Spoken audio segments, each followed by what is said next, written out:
आगे राजसूय यज्ञ का प्रसंग सुनाया गया। पांडवों ने राजसूय यज्ञ किया और राजसूय यज्ञ में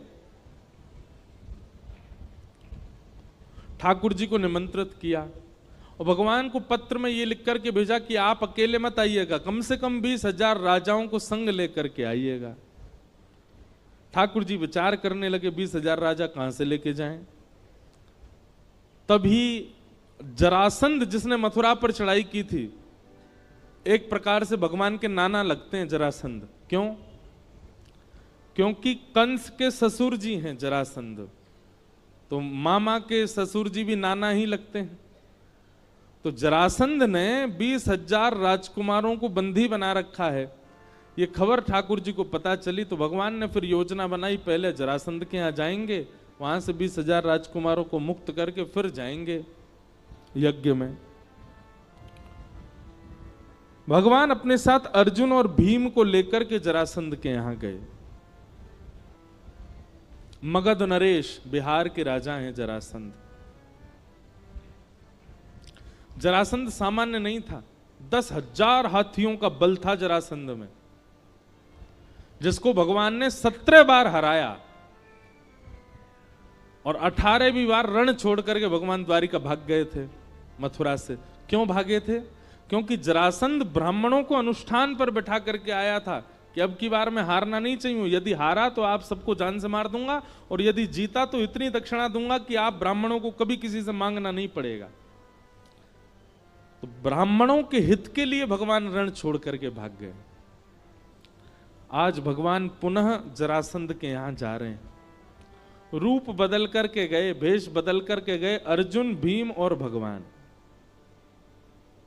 जरासंध का नियम है कि वो ब्राह्मणों को मुंह मांगा दान देता है, क्योंकि ब्राह्मणों के आशीर्वाद से जीता था।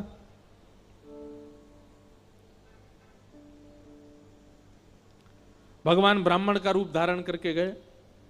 जरासंध ने कहा, मांगिए विप्र देवता, क्या चाहिए? भगवान बोले, युद्ध।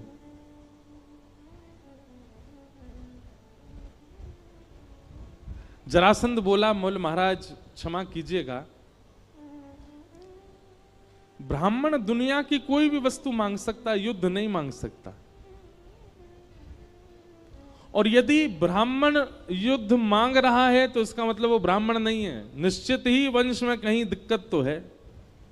ब्राह्मण का युद्ध में रुचि नहीं होती। आप कौन हैं? अपना रूप बताइए मुझे। भगवान ने अपना रूप दिखाया। योगेश्वर कृष्ण को देख करके जरासंध बोला, मुझे पता था तुम ही होगे, पर एक बार रण छोड़ करके जो मेरे सामने से भाग जाता है भगोड़ा है, मैं उससे युद्ध नहीं करता दोबारा। कायर हो तुम, तुमसे युद्ध नहीं करूंगा। हाँ भाई, तुम अपना मुख दिखाओ। अर्जुन ने अपना मुख दिखाया। बोले, ओहो, पांडवों के मध्यस्थ भ्राता अर्जुन, तुम तो छोटे हो, छोटे बालक हो, बालकों से युद्ध नहीं करता मैं। तीसरे से कहा, तुम अपना रूप दिखाओ। तो भीम ने अपना रूप जब दिखाया, जरासंध बोला, हाँ ये मेरी टक्कर का है, इससे युद्ध करूंगा। सूर्य उदय होते ही आप तीनों मेरे शत्रु हैं, और विशेष रूप से ये मेरा शत्रु है भीम, और सूर्यास्त होते ही आप तीनों मेरे मेहमान हैं। बिना अस्त्र शस्त्र के केवल मल्ल युद्ध होगा भीम और जरासंध के बीच में। कृष्ण और अर्जुन का उस युद्ध में प्रवेश नहीं होना चाहिए। आप लोग बस बाहर बैठ के दर्शनार्थियों की तरह, दर्शकों की तरह देखोगे। भीम बोला, ये होलिका का श्रीफल मुझे ही बनना था क्या? भगवान बोले, मेरे हाथों मरना होता तो 17 बार चढ़ाई की थी इसने मथुरा पे, तभी मर गया होता। इसकी मृत्यु तेरे हाथ ही है भीम, चिंता क्यों करता है? मैं हूं ना तेरे साथ, अर्जुन है ना, हम दोनों हैं, तेरे को जिता के लेके जाएंगे।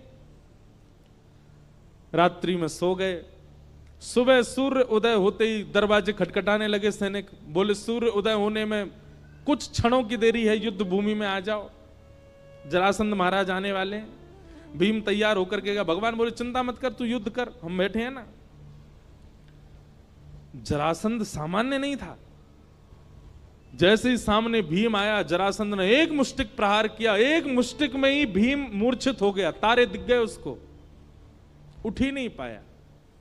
और जरासंध ने इतना मारा, भीम की हड्डी हड्डी दर्द करने लगी। शाम हो गई, एक तरफ से अर्जुन, दूसरी तरफ से ठाकुर जी उसको कंधे पर लाद के लेके आए कक्ष में। बाम आदि औषधि लगाई, केला खवा में, सेब खवा में, और स्वयं पकवान खामे दोनों एक ही थाली में बैठ के। भीम बोला, तुम लोग यहां पकवान उड़ाने आए हो? वो मेरे को इतना मारता है, तुम लोग बैठे बैठे देखते रहते हो। भगवान भीम के पास गए और भीम से जाकर, बहुत अच्छी कथा है, ध्यान से सुनना। भीम से भगवान कहते हैं,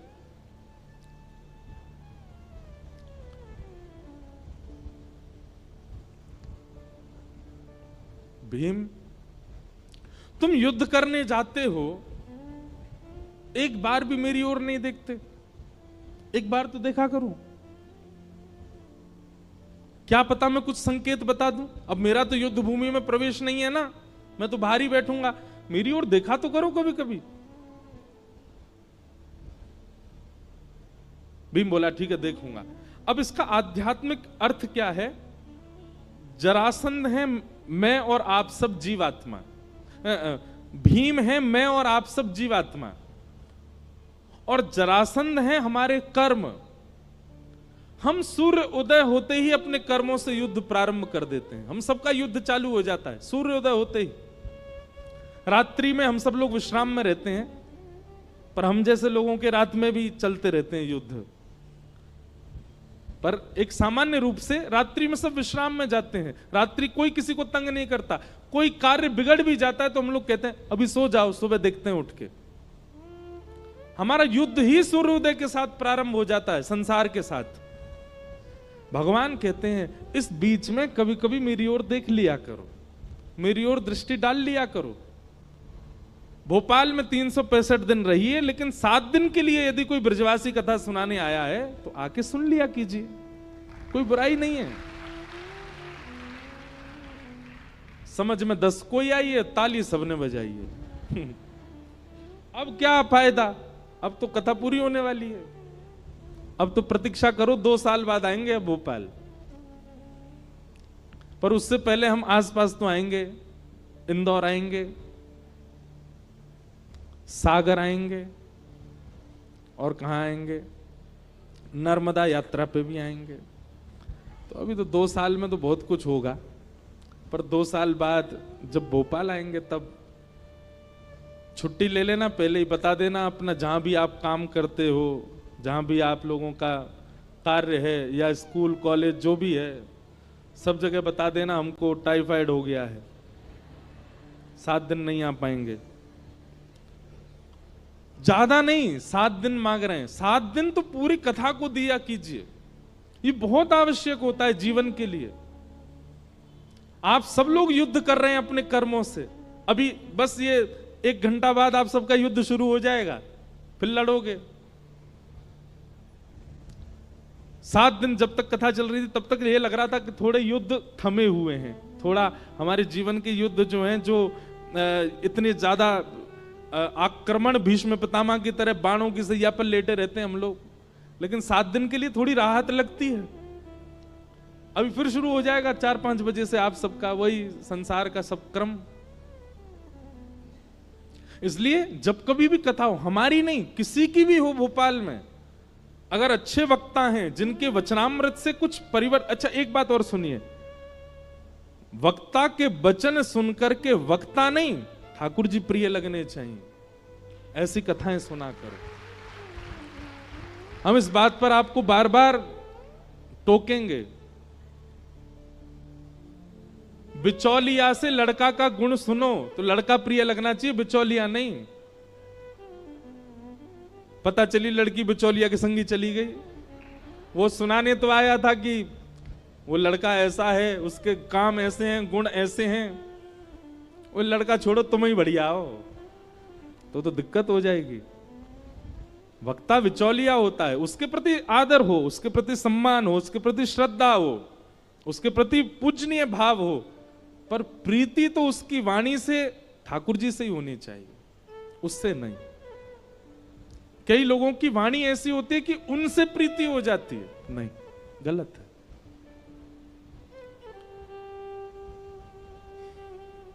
तो भगवान कह रहे हैं भीम तू युद्ध करने जाता है, बीच में मुझे देखा कर। हम सबको भगवान कह रहे हैं हम सब युद्ध करते हैं सुबह से शाम तक, बीच बीच में कभी देखा करो। 365 दिन युद्ध करते हो, बीच में 7 दिन मेरे पास आ जाया करो, कुछ कुछ ट्रिक्स बता दूंगा। ठाकुर जी कह रहे हैं जीवन के उपयोगी। भीम बोला कल देखूंगा। बोला हाँ कल देखना मेरी ओर। दूसरे दिन भीम जैसे युद्ध करने गया, जरासंध ने फिर से उसको मारना शुरू किया। नीचे घेर के जरासंध बैठ गया भीम के ऊपर, और भीम ने दृष्टि घुमाई, ठाकुर जी केला खा रहे थे। भीम ने भगवान की ओर देखा, भगवान ने तुरंत एक पत्ता उठाया और बीच से अलग किया। भीम समझ गया मुझे क्या करना। उसने ऐसा दाव पेच खेला, जरासंध के एक पैर पर अपना एक पैर रखा, दूसरा पैर पकड़ करके बीच से उसको चीर दिया, और दोनों भाग अलग करके, जैसे ही जरासंध को देखा अचेत पड़ा है, मर गया, भगवान की ओर भुजा उठाने लगा, मैं जीत गया, मैं जीत गया, मेरी विजय हो गई। भगवान बोले पीछे देख। पीछे देखा तो जरासंध फिर एक हो गया, फिर से उसने मारना शुरू किया। हाथ पांव फिर टूट गए। शाम को फिर से भगवान उसको कंधा पे लाद के ले गए, बिस्तर पे जाके लेटा दिया। भगवान अपना भोजन पानी करने लगे। भीम बोला आप लोग तो खाने आए हो, यहाँ पे कुछ करते तो हो नहीं, आनंद ले रहे हो, मैं पिटता हूं पूरे दिन। भगवान बोले तुझसे कहा था मेरी ओर देख, कल आज देखा तो था मैंने आपकी ओर। अब देखो कितनी अच्छी बात ठाकुर जी कह रहे हैं, समर्पण की भावना से देख, मैं अपने कार्य में सफल हूं, इस स्वार्थ भावना से मत देख। मेरे जीवन में जो होगा मेरे लिए उचित होगा, मुझे प्रॉफिट हो आप दे देना, लॉस हो तो भी आपकी कृपा। ऐसे समर्पण भावना से देख। तू मेरी ओर किस भावना से देख रहा था? विजय की भावना से, मुझे जीतना ही है। नहीं यार भीम, जीतने की भावना से नहीं। कर्म का फल क्या मिलेगा ये मेरे हाथ में निर्भर है। कर्मण्येवाधिकारस्ते, तुम्हारा अधिकार केवल कर्म पर है। मां फलेषु कदाचन, फल तो मैं दूंगा, तू केवल अपना कर्म कर। समर्पण की भावना से मेरी ओर देख, जीतने की भावना से नहीं। भीम बोला कल देखूंगा। बोला हाँ ठीक है। दूसरे दिन युद्ध हुआ और भीम ने समर्पण की भावना से ठाकुर जी को देखा। आज विजय की भावना नहीं थी, समर्पण था। नाथ जो है जीवन सब आपका है, आप निश्चित करिए, जो आपको उचित लगे वैसा हो। समर्पण की भावना से देखा तो भगवान ने भीम को योग्य जाना, और योग्य जान करके वही क्रिया की जो कल की थी, लेकिन आज उस क्रिया को करके विपरीत दिशा में फेंका। ठाकुर जी ने एक युक्ति और देखो, समर्पण की भावना से जब आप ठाकुर जी को देखते हैं और विजय की भावना से जब आप ठाकुर जी को, दोनों में अंतर क्या है? विजय की भावना में आप धैर्यवंत नहीं होते, विजय विजय विजय विजय विजय यही दिखता रहता है आपको। लेकिन जब आप समर्पण की भावना से देखते हैं तो आपका चित्त शांत होता है, आपका चित्त धैर्यवंत होता है। और धैर्यवंत होकर के जब आप जाते हैं तो ठाकुर जी शायद कुछ और युक्ति देना चाह रहे हैं, वो आप ग्रहण कर पाते हो।